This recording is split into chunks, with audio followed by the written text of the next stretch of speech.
Goeiemôre. Dis vandag regtig Vrydag en ons het dit gemaak. Ja, my week, né? Lekker wille ene.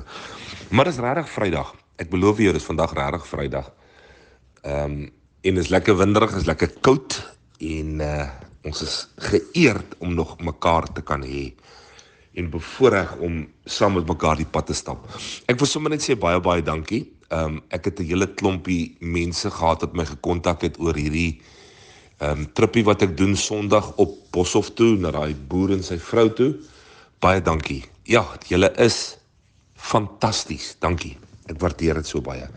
Luister gou hierdie fenominale verklaring wat die apostel Paulus maak. Dit is soos in die Engelsman sê profound.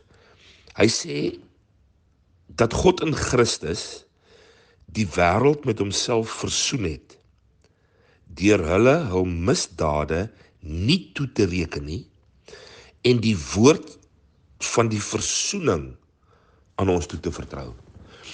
Kan jy vir 'n oomblik dink wat sou gebeur het as die Here of God die Vader ons oortredinge en ons foute en ons sondes en ons gruwelike goeters, as hy dit aan ons moes toegereken het? Met ander woorde, as hy ons moes aanspreeklik gehou het vir al die nonsens wat ons aangejaag het, kan jy dit vir 'n oomblik indink?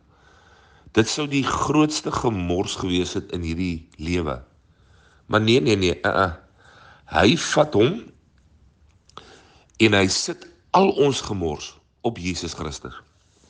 En hy betaal die hoogste prys in ons plek. Hy sê nogal in vers 21, as jy dit wil gaan lees, 2 Korintiërs 5 vers 19. Hy sê dan in vers 21, want hy het hom wat geen sonde geken het nie, sonde vir ons gemaak, sodat ons kan word geregtigheid van God in hom.